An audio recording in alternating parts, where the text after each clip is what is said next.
Сәлеметсіңдер ме балалар? Сіздермен бірге сымбат насихат қызы қазақ тілі сабағын бастаймыз.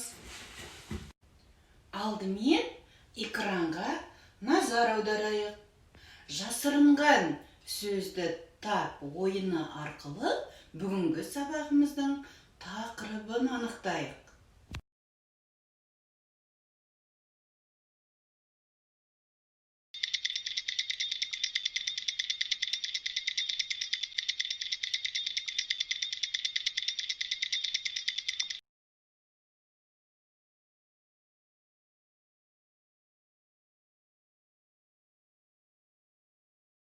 Жарайсыңдар балалар, бүгінгі сабағымыздың тақырыбы мәтін және мәтіннің құрылымдылық бөліктері. Бүгінгі сабақта сіздер мәтіннің негізгі ойын анықтайсыңдар. Мәтіннің мазмұнына сай ат қоясыңдар. Мәтін құрылымын байқап, мәтін бөліктері болатынын анықтайсыңдар.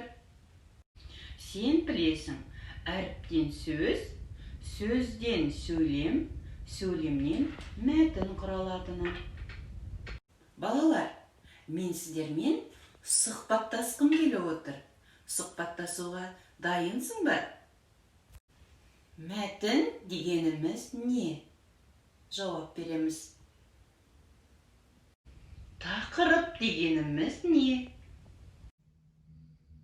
Негізгі ой дегеніміз не? Мұқият жауап береміз. Жарайсыңдар балалар. Ендеше мына видеосюжетке мұқият назар аударайық. Сурет сабағы болып жатыр. Мұғалім еркін тақырыпқа сурет салуды тапсырды. Данияр қолына қарандашын алды. Оның көз алдына жақында көрген тиын елестеді. Әсіресе үлпілдеген жүндерімен жылт-жылт еткен көздері қандай сүйкімді. Данияр асықпай тиынның суретін сала бастады. Сурет мұғалімге де, басқа балаларға да ұнады. Тірі тиыннен айнымайды ғой, деп бәрі таң қалды. Бұл мәтін. Мәтіннің басталуы, негізгі бөлімі және соңы болады. Сурет сабағы болып жатыр. Мұғалім еркін тақырыпқа сурет салуды тапсырды. Бұл мәтіннің басталуы. Данияр қолына қарандашын алды. Оның көз алдына жақында көрген тиын елестеді. Әсіресе үлпілдеген жүндерімен жылт-жылт еткен көздері қандай сүйкімді. Данияр асықпай тиынның суретін сала бастады. Бұл мәтіннің негізгі бөлімі. Сурет мұғалімге де, басқа балаларға да ұнады. Тірі тиыннен айнымайды ғой, деп бәрі таң қалды. Бұл мәтіннің соңы. Мәтіндегі абзацты аңғарту. Мәтін бірнеше бөлімнен құралады. Абзац жаңа жолдан бастап жазылады. Әр абзацта жаңа ой айтылады. Бейне сюжеттен алған білімдеріміз сіздерге түсінікті болды деген ойдамын. Ендеше оқулығымыздың 75-ші бетін ашамыз. Сансызбай Сарғасқаев атамыздың мысал мәтіні берілген. Мысал мәтінді мұқият түсініп оқиық. Сансызбай Сарғасқаевтың мәтіні құмырсқа мен қарақоңыз. Құмырсқа мен қарақоңыз бір сыныпта оқиды. Құмырсқа күнде 5 алып, қарақоңыз 2 ала беріпті. Қарағоңыз құмырсқадан, сенің жақсы оқуыңның сыры неде? Деп сұрапты. Оның сыры уақыт кестесінде. Қарақоңыз өзінің уақыт кестесін жасайды. Қалай жасаса да, уақытын ойыннан арылта алмапты. Құмырсқа ойынға жетпеген уақытты сабақ дайындауға қалай жеткізіп жүр екен деп таңданыпты. Жарайсыңдар балалар, мәтінді оқыдыңдар. Ендеше мәтіндегі негізгі ойды анықтаңыздар. Дұрыс, мәтіндегі негізгі ой уақыт кестесінің дұрыс құрылуында.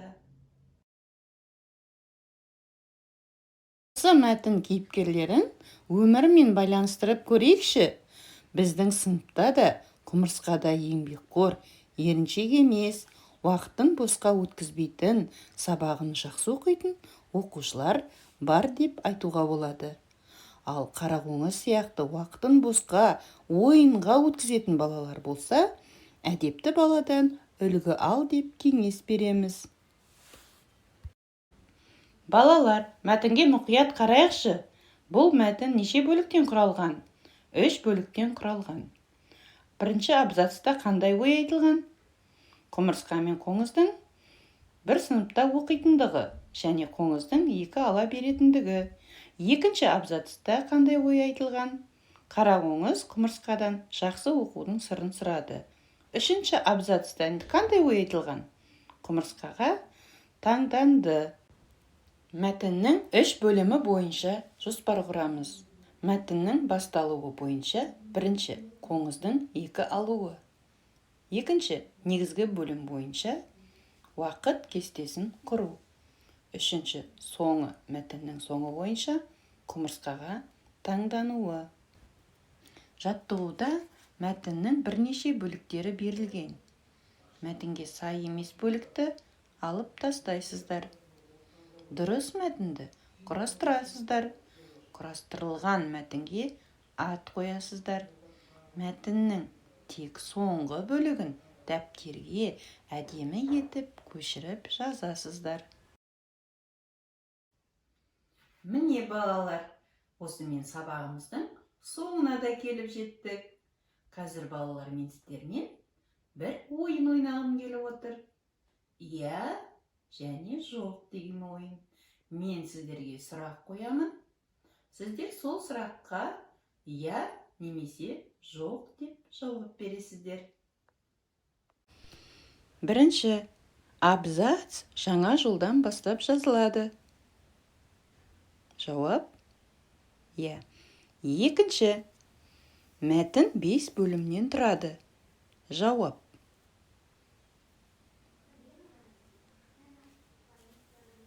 жоқ. Дұрыс. Үшінші автордың айтқысы келген басты пікір негізгі ой. Жауап иә. Төртінші құмырсқа мен қарақоңыз мәтінін жазған Сансызбай Сарғасқаев. Жауап иә. Бесінші бүгін біз теңізге бардық. Жауап жоқ. Дұрыс. Үйге тапсырма. 76-шы бет, 11-ші жаттығу. Және әр оқушы өзінің уақыт кестесін жасап келуі керек.